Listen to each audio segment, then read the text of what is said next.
Ajarku untuk mengerti jalan-jalan-Mu Tuhan. Ajarku untuk mengerti rencana-Mu di hidupku. Sekalipun ku berjalan dalam lembah yang gelap, ku tahu pasti Engkau besertaku.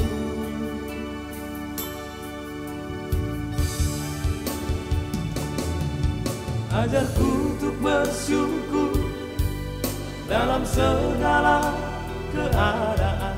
Ajarku merasakan kasih-Mu yang sempurna. Sekalipun banyak hal yang takkan ku pahami, namun ku tetap percaya Kau setia.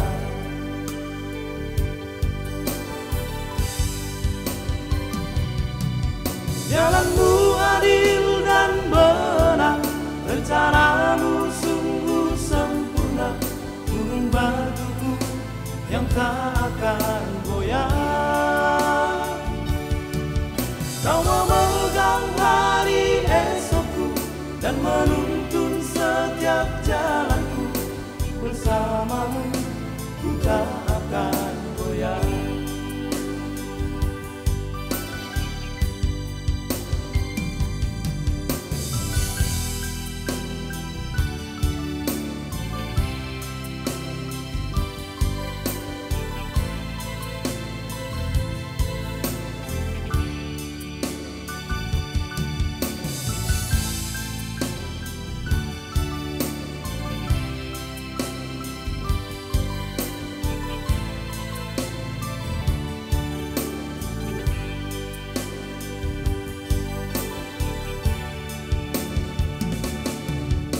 Ajarku untuk bersyukur dalam segala keadaan. Ajarku merasakan kasih-Mu yang sempurna. Sekalipun banyak hal yang takkan ku pahami, namun ku tetap percaya Kau setia.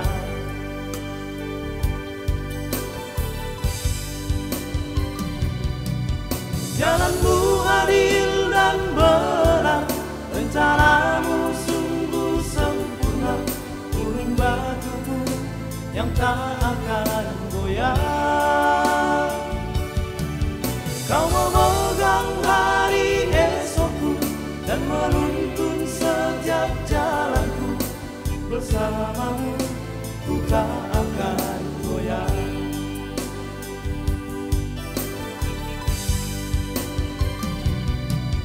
Jalan-Mu adil dan benar, rencana-Mu sungguh sempurna.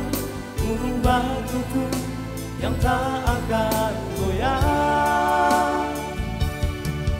Kau memegang hari esokku dan menuntun setiap jalanku.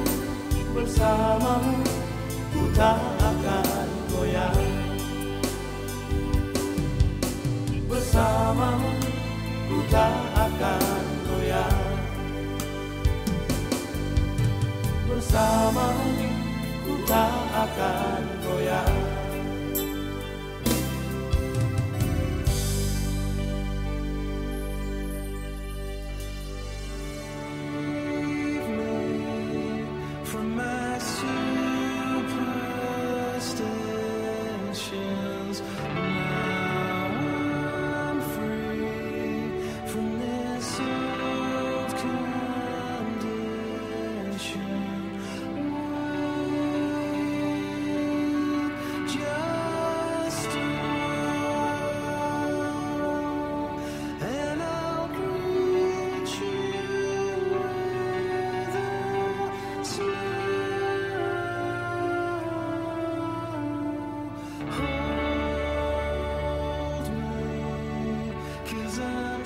Mari kita wujudkan revolusi mental mulai dari diri kita sendiri, dari keluarga kita, dari lingkungan SKPD kita, lingkungan masyarakat kita.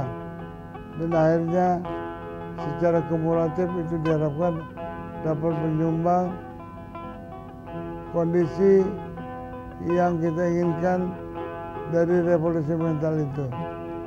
Dengan revolusi mental kita bangun masyarakat aktif menjadi masyarakat yang mandiri, penuh dengan disiplin, optimis, kerja keras, dan juga kerja cerdas.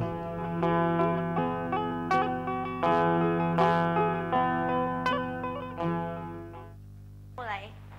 Pertama kita masukkan bawang. Bawang. Oke. Lalu taburi merica secukupnya. Merica. Untuk menambah rasa kita tambahkan Jangkrik. Makanya pakai TV digital. Tinggal pasang set-top box, nggak usah ganti TV dan antena. Gambar lebih bagus, suara lebih jernih. Dipersembahkan oleh Kominfo dan TVRI.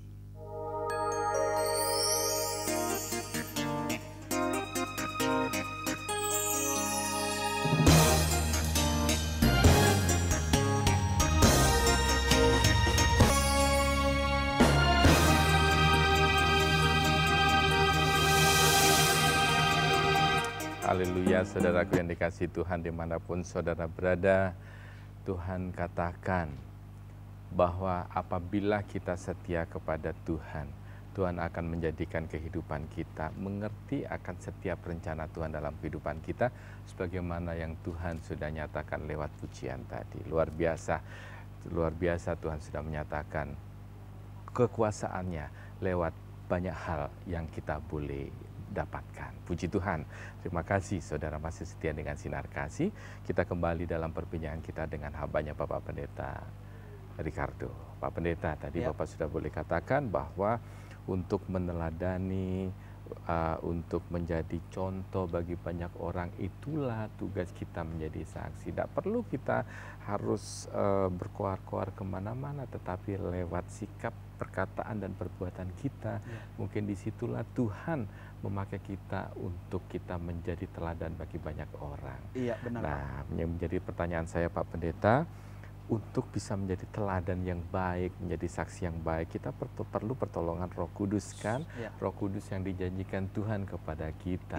Tetapi kadangkala kita sendiri, Roh Kudus itu sudah ada di antara kita, tetapi kita tidak menyadari bagaimana kok saya nggak merasa apa-apa dan sebagainya. Nah, sebenarnya kapan sih Roh Kudus itu ada dalam kehidupan kita? Iya, ketika Tuhan berkata kepada para murid pada saat itu, kalau kita melihat dalam konteksnya ini, bahwa Tuhan berkata, aku akan mencurahkan rohku kepada kamu. Ya, artinya kita sebagai orang percaya sekarang ini dengan zaman yang sekarang, ya, mungkin kita berpikir, loh itu kan zamannya para murid gitu ya. Itu kan zaman dulu, pada zaman Tuhan Yesus. Lalu zaman sekarang bagaimana? Kami kan nggak melihat secara langsung Tuhan itu naik begitu ke surga. Loh, lalu bagaimana dengan kami? Kami benar nggak ini ada Roh Allah? Saya katakan, ketika kita mengaku Yesus Kristus adalah Tuhan, itu sudah pasti secara otomatis Roh Allah itu ada dalam hidup setiap orang percaya.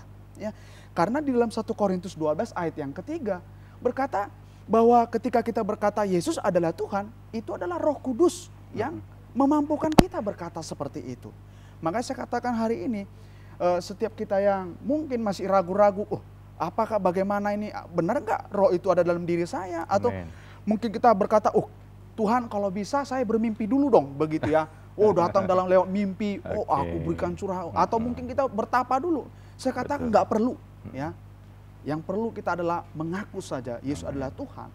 Itu sudah otomatis Roh Tuhan akan dicurahkan bagi kita. Amin, amin. Luar biasa, mudah saja. Pendeta. Tuhan itu penuh kasih, itulah kita. Orang percaya adalah penuh kasih. Allah adalah kasih. Jadi ketika kita percaya, Dia langsung berikan itu bagi kita. Kalau dikatakan dalam Efesus, Dia adalah jaminan kita. Amin. Jaminan artinya seperti sebuah materai. Kalau sesuatu ada surat berharga dan itu ada perjanjian, itu harus ada materai. Betul Dan itu sekali. kalau ada materai itu kuat sekali gitu. Ketika ada orang ganggu gugat dan sebagainya itu nggak bisa semata-merta langsung selesai, enggak. Perlu diselidiki dan sebagainya. Tuhan juga demikian. Ketika kita percaya kepada Dia, Dia berikan rohnya kepada kita, itulah jaminan bagi kita, dimeteraikan katanya.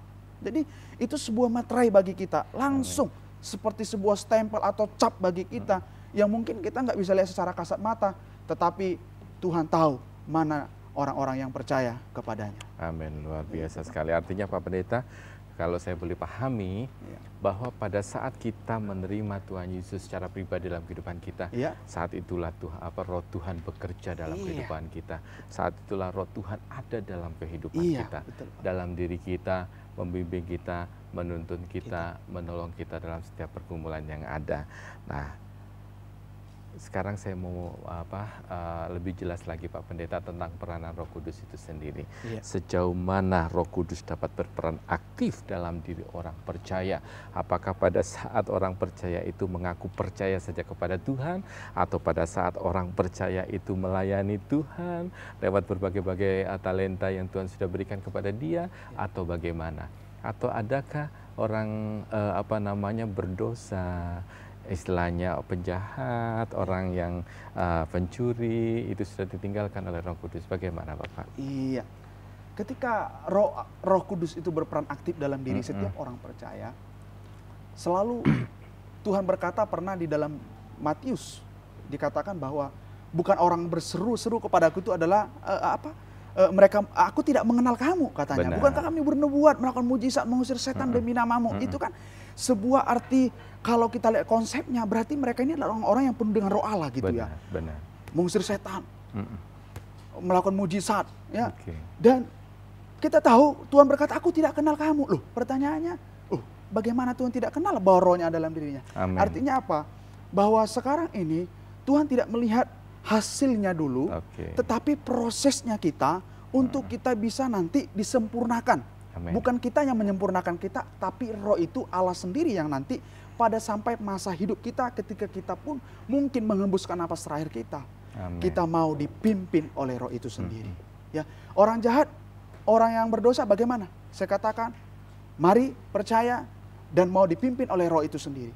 Kita melihat orang yang mau dipimpin roh Allah atau Roh Kudus, hasilnya luar biasa kelihatan. Kita lihat di Galatia pasal 5 ayat 22 dan sekian, adalah kesetiaan, Amin. damai sejahtera, Amin. kebaikan, Benar. kelemah lembutan, Oke. penguasaan diri. Ya, itu dan lain sebagainya, ada 9 itu. Oke. Ya, saya tidak perlu sebutkan, mungkin nanti pemirsa bisa baca di rumah dalam Galatia pasal 5 ayat 22 sampai selanjutnya. Oke. Di situ tertulis bagaimana buah roh itu. Saya yakin ketika orang hidup dalam Roh Kudus, mau dipimpin oleh Roh Kudus, tidak satupun orang akan mencela dalam perbuatannya. Karena apa? Amin. Hasilnya sudah memang nyata. Haleluya. Kesetiaan, Ya, benar sekali. kelemah lembutan. Siapa nggak suka orang lemah lembut? Betul sekali Bapak. Damai sejahtera, selalu membawa damai sejahtera. Apalagi sukacita, selalu membawa sukacita, mungkin senyum dengan orang. Haleluya. Ya kita apa sih di dunia yang paling indah ya? Kalau kita, apakah pemberian kita? Tidak, saya katakan ketika kita senyum dengan orang lain juga itu suatu, saya kira itu salah satu lah ya. Banyak Amin, hal lain amin. membuat orang bisa juga jadi diberkati. Amin. Puji Itulah. Tuhan. Terima kasih Pak Pendeta, sore ini begitu jelas bagi kita. Tentunya pemirsa juga tahu bahwa makna di balik kenaikan Tuhan Yesus sangat luar biasa. Kita harus mampu menjadi saksi dan kita harus lebih fokus pada kekuatan Allah dalam kehidupan kita. Sekali lagi, terima kasih untuk kehadiran Bapak yang sudah boleh menguraikan firman Tuhan yang begitu luar biasa sore hari ini. Kiranya Tuhan memberkati pelayanan Bapak ke Amin. depan. Amin. Pemirsa yang dikasih Tuhan dimanapun saudara berada, kita telah banyak berbicara tentang makna kenaikan Tuhan Yesus ke surga bagi kehidupan kita orang percaya. Bukan kita harus duduk diam di tempat, tetapi kita juga harus melaksanakan tugas dan visi misi yang Tuhan telah berikan kepada kita untuk kita kerjakan dalam kehidupan kita sehari-hari. Dimanapun saudara berada, sore hari ini saya mengajak kita untuk mengucap syukur, berdoa di hadapan Tuhan karena Tuhan sudah menolong membimbing kita. Hambanya Bapak Pendeta Ricardo Sianturi akan berdoa untuk kita. Silakan Bapak. Mari kita berdoa. Bapa yang baik dalam sorga, kami bersyukur buat segala sesuatunya Tuhan. Engkau boleh lakukan bagi kami, janjimu nyata bagi kami, Roh Kudus yang kami terima Biarlah Tuhan lewat momen ini kami boleh melakukan mungkin hal-hal terkecil dalam hidup Benar, kami, Yesus. supaya kami ini menjadi berkat bagi orang lain. Berkati seluruh Tuhan kami yang terlibat dalam acara ini, kiranya Tuhan menggantikan setiap jerih lelah kami dengan Amin. kekuatan baru, kesehatan, sehingga di hari-hari yang akan datang kami juga boleh melayani lewat setiap tugas-tugas yang kami emban untuk sekarang ini ya Haleluya, Tuhan. Yesus. Terima kasih buat acara ini Tuhan, kami selamat tangan-Mu di dalam nama Tuhan Yesus Kristus. Haleluya. Amin. Amin. Puji Tuhan. Terima kasih Pak Pendeta. Pemirsa yang dikasih Tuhan, sebagaimana tema kita, mari kita memaknai kenaikan Tuhan Yesus Kristus ke surga dalam kehidupan kita lebih positif kembali dan lebih memberikan arti yang indah untuk melayani sesama. Sampai di sini perjumpaan kita, sampai jumpa pada sinar kasih yang akan datang. Tuhan Yesus memberkati dan shalom untuk kita semua. Haleluya.